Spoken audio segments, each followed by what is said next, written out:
امید ہے آپ سب خیریت سے ہوں گے۔ اگر آپ نے ابھی تک ہمارا چینل سبسکرائب نہیں کیا تو اسے ابھی سبسکرائب کر لیں اور بیل آئیکن کو دبانا بالکل بھی مت بھولیں۔ شکریہ۔ نمبر 9، سیاہ انجی۔ حازال خوبصورت نوجوان لڑکی کینان خوبصورت نوجوان ماہی گیر کے ساتھ انگیجمنٹ کر لیتی ہے۔ ان کی شادی سے ایک دن پہلے حازال کو ورال سے شادی کرنے پر مجبور کیا جاتا ہے، ایک کامیاب بزنس مین جو اس کے ساتھ اس وقت سے محبت کرتا ہے جب اس نے پہلی بار اسے اپنی سالگرہ کی پارٹی میں بطور ویٹریس کام کرتے دیکھا تھا۔ نمبر 8، فاطمہ گلن سچنے۔ فاطمہ گلن سچنی ناول پر مبنی ایک کہانی ہے۔ یہ سیریز فاطمہ گل اور کیرم کی پیروی کرتی ہے جو مرکزی کردار ہے۔ فاطمہ گل جو کہ ایک چھوٹے سے شہر کی لڑکی ہے، ایک رات شراب اور منشیات کے نشے میں 3 لڑکوں نے اسے زیادتی کا نشانہ بنایا۔ کیرم جو اردوان، سیلم اور ورال کا دوست ہے، وہ بھی اس واقعے کے دوران موجود تھا۔ کیرم نے اس میں کوئی حصہ نہیں لیا لیکن وہ پچھتاوا محسوس کر رہا ہے کیونکہ وہ اس واقعے کے وقت موجود تھا۔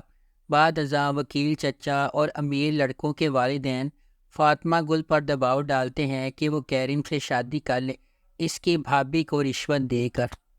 نمبر 7، یمن۔ ریحان ایک دیسی لڑکی شائستہ، مہربان اور خیال رکھنے والی ہے جو اپنے پرانے خاندانی دوست حکمت کے بیٹے سے شادی کرنے کا وعدہ کرتی ہے۔ جب اس نے حتمی تشخیص کا انکشاف کیا ہے، حکمت کو اس بات کی فکر ہے کہ اگر اس کے غیر سنجیدہ بیٹے اور لالچی بیوی کو چھوڑ دیا جائے تو اس کے خاندان کا کیا بنے گا، جس کی واحد فکر استنبول کے اعلیٰ معاشرے میں اپنا مقام مضبوط کرنا ہے۔ امیر زیر بحث بیٹا ہے، ایک باغی جو خاندانی کاروبار میں کام کرنے کے بجائے خطرات مول لینے اور اپنے والد کی محنت سے کمائی گئی رقم کو لوٹنے کو ترجیح دیتا ہے۔ وہ شادی پر راضی ہوتا ہے لیکن اپنے وعدے کے ساتھ وہ ریحان کی زندگی کو دکھی بنانے کا عہد کرتا ہے، اس حد تک کہ وہ اسے طلاق دے دے۔ نمبر 6، ہرجائی۔ ریحان سعد دولو خاندان کی پوتی ہے جو مدیود کے مضبوط ترین خاندانوں میں سے ایک ہے۔ اگرچہ اس کے والد ہزار اور اس کے چچا جہان عظیم خاندان کی اہم شخصیات ہیں، لیکن اصل رہنما اس کا دادا ناسو ہے۔ ناسو ریحان کے ساتھ بدسلوکی کرتا رہتا ہے۔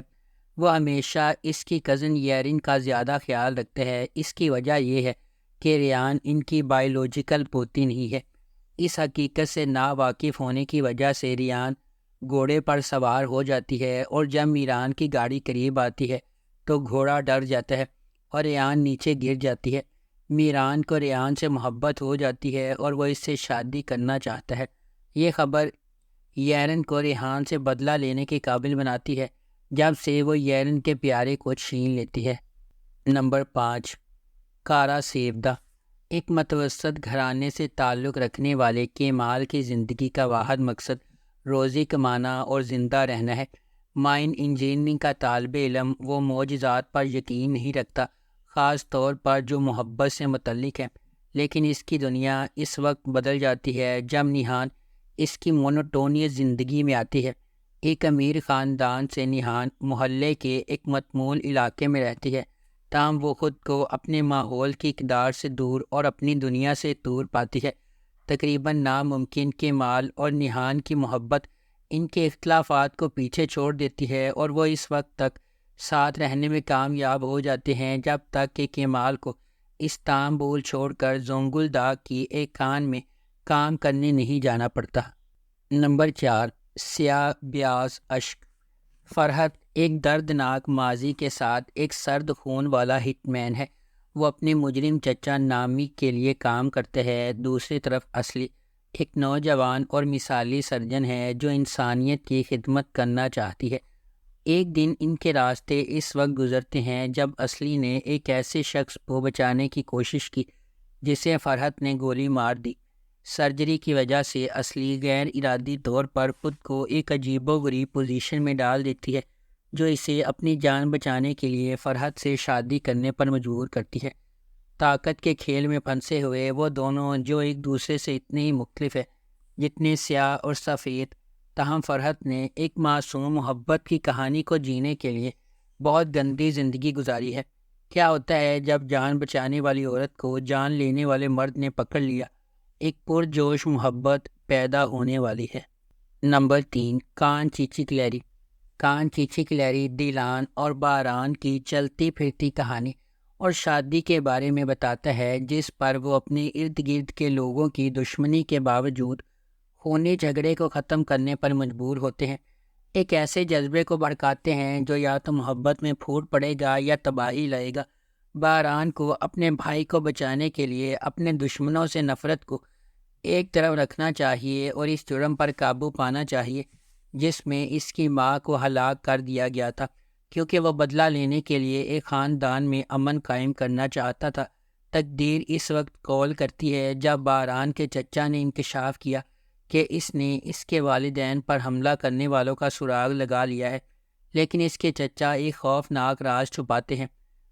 وہ ایک جال بچھا رہا ہے اور در حقیقت اس حملے کے پیچھے وہ شخص ہے، اس امید میں کہ اگر باران بدلہ لے اور جیل چلا جائے تو وہ خاندان کی قسمت پر ہاتھ ڈال سکتا ہے۔ نمبر 2، یالی چپکنی۔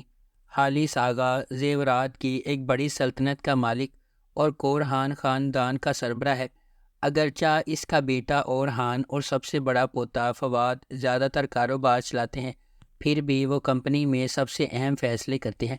اس کا چھوٹا پوتا فریت، جو اس کے بھائی فواد سے بہت مختلف ہے، ایک بہت ہی غیر ذمہ دار نوجوان بیچلر ہے جو ابھی بیرون ملک سے واپس آیا ہے جہاں وہ تعلیم حاصل کرنے گیا تھا۔ حالث فرید کی لاپرواہی کو مزید برداشت نہیں کر سکتا اور وہ اپنی بیوہ بہو افاقت پر پابندی لگاتا ہے کہ وہ اسے شادی کے لیے ایک اچھی لڑکی تلاش کر کے دے۔ یہ خبر کہ حالث آغا اپنے پوتے کے لیے دلہن کی تلاش میں ہے، نیلے رنگ سے گازین ٹپ میں کاظم کی حویلی تک پہنچتی ہے۔ کاظم کے امیر ہونے کی واحد امید اس کی خوبصورت بیٹیاں سنا اور سیران ہیں۔ نمبر 1، زمہیری۔ فیروزے اور ایاز، دو اچھی روحیں، دو بچے جو خاندان کا بوجھ اٹھاتے ہیں۔ قسمت نے انہیں اکٹھا کیا، قسمت قربانی نے انہیں الگ کر دیا۔ اب زندگی ان کے لیے معافی کی مقروض ہے۔